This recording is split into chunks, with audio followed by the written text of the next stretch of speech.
I'm here with Tracey Martin from the Red All Over podcast. You all right, Tracey? I'm very well, thank you. Good. Thank you for joining me. I know you've just got back from holiday and you're probably jet lagged and things, so I do really appreciate you coming on. Stockport County versus Barnsley on Saturday night. First time you've seen us for, I'd say, about 20 years. Firstly, tell me about the Red All Over podcast. I've just watched your preview show, which was really good. Andy's a laugh a minute. I've got to say, I was laughing out loud with Andy.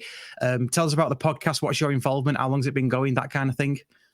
Yeah, so it started off as a radio show, and then during COVID, it became more of sort of a face-to-face in terms of people being able to see us. And it's just grown from there. Now there's a team of about 5 or 6 of us that rotate around. Yeah, Andy is a bit of a laugh a minute, and you missed Alan. He wasn't on that because he's in Scotland, because Andy and Alan, they're like Laura and Hardy, I don't know, Saddle and Waldorf, whatever. So yeah, there's a few podcasts going around the club, and yeah, we did get tainted with a happy clapper sort of team. So we are quite positive, generally speaking. We've had a couple of decent seasons, so yeah, we're that's sort of us. I do the instant reaction show after the game. Normally, I host that. I also do quite a lot of stuff on our women's team, Right. And then I also do the main show as well when the lads allow me to. Right. Nice. Happy clappers, eh? I suppose you've got to have a podcast for each, haven't you? You know, the moaners, the happy clappers, that kind of thing. Yeah, we don't want to be taking that now, but we are still now and again we'll get the odd tweet or mention of Red All Over the happy clappers. But I can rest assured that we're not all happy clappers. Yeah, well, you didn't seem all happy clappers. There was one lad that said openly admitted he was a happy clapper, but the rest were all having a good old moan, which is like what we like to do on podcasts, isn't it? Definitely, yeah. Good stuff. We've been out of the league for ages. We're just back. We're just fresh back. Don't really know what's happening with Barnsley apart from what we've seen on the telly and stuff. So what's happening with the club at the moment in terms of like the owners and the direction, that kind of thing? Can you give us a brief insight into that? Yeah, so we were taken over a few years ago by Paul Conway and Chen Lee. Paul Conway was famously the Moneyball guy from the film The Moneyball. Right, yeah. So when they came in, it was like, great, here we go. This is us, Man City, here we come. Didn't quite work out like that.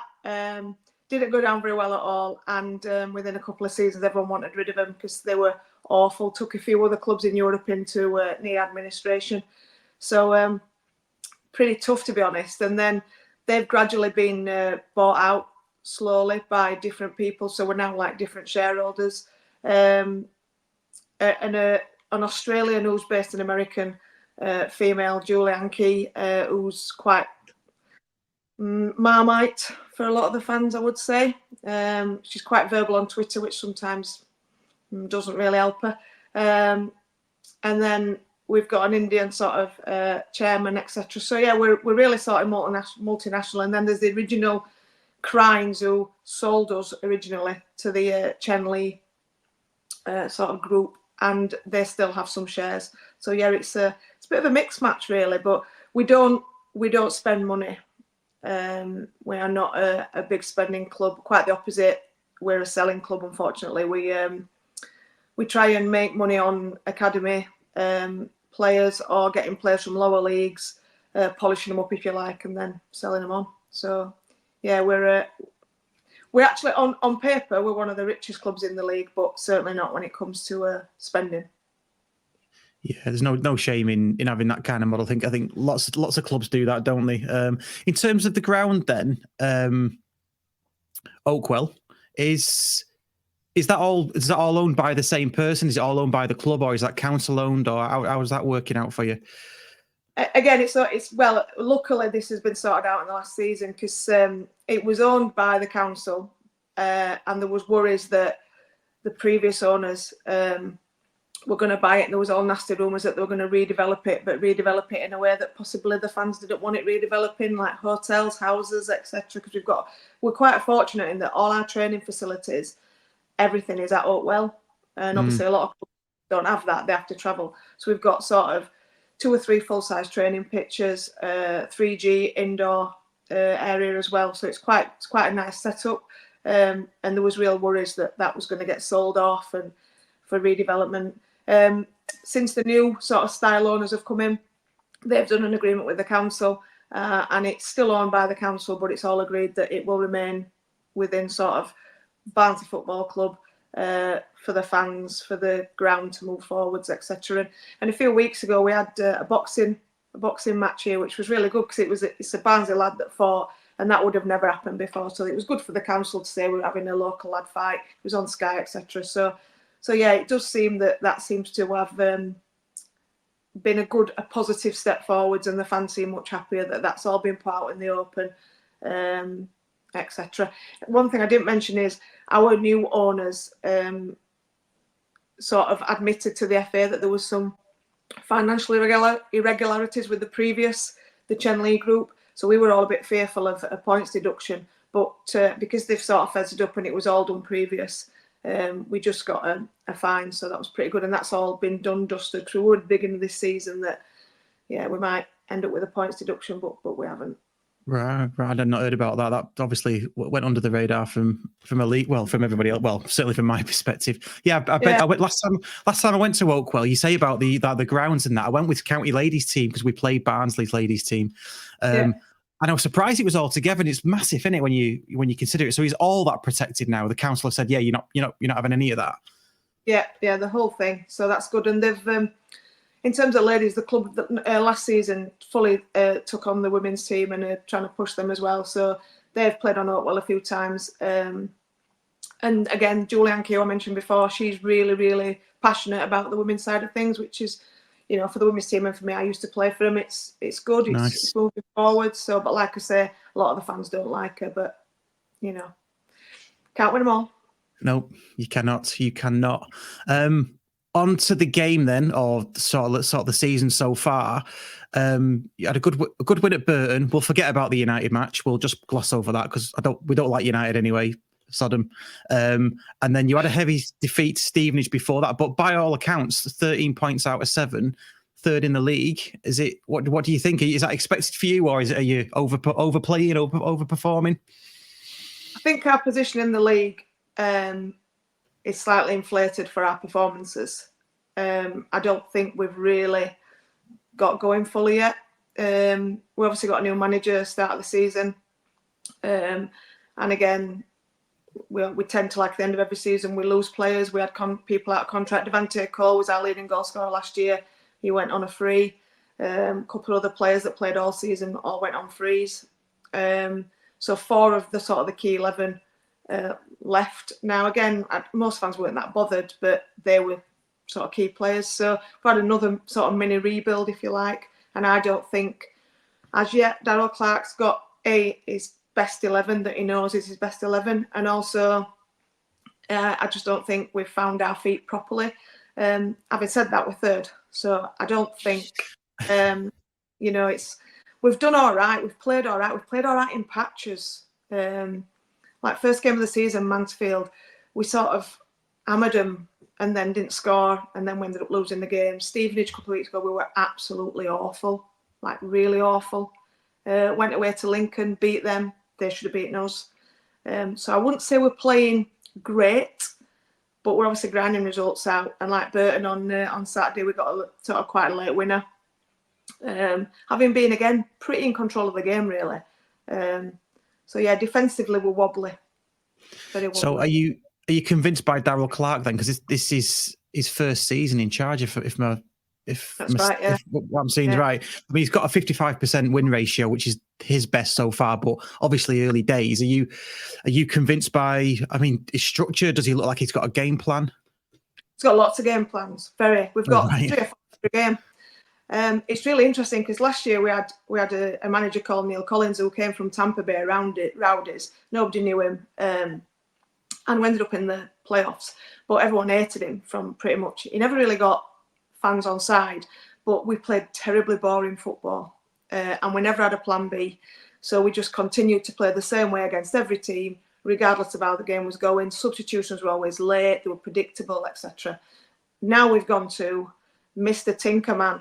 He's like, every game we change formation, we change players in positions. Yeah. And again, now it's funny because now we've got fans moaning, oh, he's changing it too often and this and that. And then I think, well, again, it's a complete contrast to last season. He's doing all right. He's never managed really in League One. He's never managed a club that I guess have got aspirations of promotion. He tends to be like last year. He did really well with Cheltenham, nearly kept him up, but obviously they had different aspirations. So yeah, I personally like him. He's very sort of out on the sleeve. Some of his interviews are probably a bit too honest. He's really give the players an hammering. Which again, last year we had a manager that protected players at all costs. Now we've got a manager who absolutely gives them it. But like he's admitted himself, I've made some formation changes and I cost us that game. So you think, all right. So yeah, he's doing all right. He's doing all right. But he's grinding out results, like you say, isn't he? So whether it's pretty or ugly, as you're third in the table, aren't you, after 7, which. A lot of teams would love to be there. So, in terms of players, then I noticed you've got Keeler Dunn, which can't be doing with Keeler Dunn. But has he started well? How's he doing? Well, first we only got him really the last day of the transfer window. We pursued him all through the transfer window, and it was like we're not going to get him. He scored against us first game of the season, and then we eventually got him last day. He's scored on his debut and was outstanding, to be fair. Then obviously we played Man United. He was cup tied. So Stevenage away I don't count because they were all dreadful.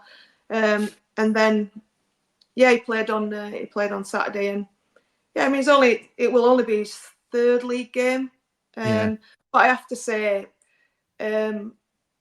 didn't know much about him. Obviously, when we were trying to sign him, then I did quite a lot of research and stuff. And I think he's going to be decent, certainly at this level. He's a nuisance, and he's. But again, he's played him on the left. He's played him more central already. He's moved him, so I think he's going to have to be a lot more flexible than probably he was at Mansfield. Yeah, he's probably looking at Saturday's match just to build on whatever he's done already. Keeler Dunn. He is a good player. I can certainly vouch for that. In terms of other players that we need to look out for, then Adam Phillips stands out to us. Is that one that we should be looking out for? He's I mean, his stats this season are outstanding, really. He's one of our most consistent and long-serving players now, I guess. He's a good player. He's flitzing out of the game a bit too much. It can be sort of ineffective for 80 minutes, but then can score the winner. So he's a good player, but I personally think he needs to get more involved in the game. But he started the season well. Last season, he had a terrible start to the season, didn't really get going till Christmas and then came alive. But he's influential. Our midfield is our strength massively. We've got some good midfielders. Defensively, flaky, I think, were Darryl Clark's words a few weeks ago. So we're very inconsistent at the back. I would say Phillips. Luca Connell is also a massive influence. He's our captain now, and he's an excellent player, and he sort of leads from the middle, and he's very influential on our team. It should be a good battle in midfield then, because we've got Ollie Norwood, we've got Lewis Bate, Callum Camps, we've got some good, Will Collar, we've got some really good midfielders. So hopefully it's a good midfield battle. You just mentioned that other chap then. I can't forget his name, but who else? That's it. Yeah. Who else? Who else should we look out for on Saturday? Well, we've got Donovan Pines, who is our huge centre half American, who's like legendary status and has only played about 7 games in total. Came last year and got injured pretty soon, but he cut his eye open away at Stevenage, so he hadn't played for a couple of games with concussion. But he's just a massive centre half, but he's either fantastic or he's prone to a mistake. But he's a bit of a fan favourite, and I think he'll probably come back on Saturday. Other than that, I think I have to mention Barry Cotter, who was a nobody. We signed him from. Oh, that's awful saying he's a nobody. That's terrible. He had a great. Well, if I told you, we signed him from 20 grand. We paid 20 grand from Ireland for him, and he was known as the Irish Neymar. And last season he was, not very effective, thoroughly entertaining sometimes for the wrong reasons. But this season, under Darryl Clark, he's played every game. He plays sort of right wing back, loves getting forward, tricky, sometimes a bit too tricky, like he can beat 3 players and then trip over, that sort of tricky. Right, yeah. But he's got a very, very good long throw, which we use to our advantage. And yeah, he's been probably, to be fair to him, I would say one of our best players this season. He's a nuisance. So you have Keeler done on one side and him on the other, and it can be quite threatening. But often that can then leave us exposed at the back. So, but yeah, he's been very, very effective, and he's had a very good start to the season. Good stuff. Looking forward to watching these players play on Saturday night. Don't know about you, but Saturday night can get in the bin for me. Saturday night kickoff, but there we go. Absolutely hate it. What an absolute joke. But money talks. It does. Absolutely, it does. Last question then for you. I'm going to push you for one. What's your prediction for Saturday? Yeah. Tough. You've had a really good start, although you've had a bit of a wobble, haven't you, the last couple of weeks. But yeah, I think really good start. I think we'll win 2-1. 2-1 win, home win. We love a 2-1. Fair dues. Well, on your Bread All Over preview podcast, they're all going for 2-1s and 3-1s. So yeah, we'll see. We're doing our podcast tonight, and I'm sure we'll have 2-1s in our favour. So yeah. Sure, that's the way it works. I mean, it'll be very unexpected if we don't concede. So there we go. Fair dues, yeah, because you did say that you've got a flaky defence, and there was something about playing out from the back as well. You make mistakes with that with the keeper as well. That was mentioned. Yeah, I mean, the keeper's from Chelsea, young lad from Chelsea, and came with like rave reviews. You know, this lad's worth 20 million and whatever. And he's been prone to a few howlers already. He's not at the minute. He's not convincing, shall we say. Good at penalties, saved a few penalties, but he's definitely prone to a mistake. But I think he's a very young lad, but big and imposing, and an American. We've got a real American feel in our club. Nice. So, not wrong with that.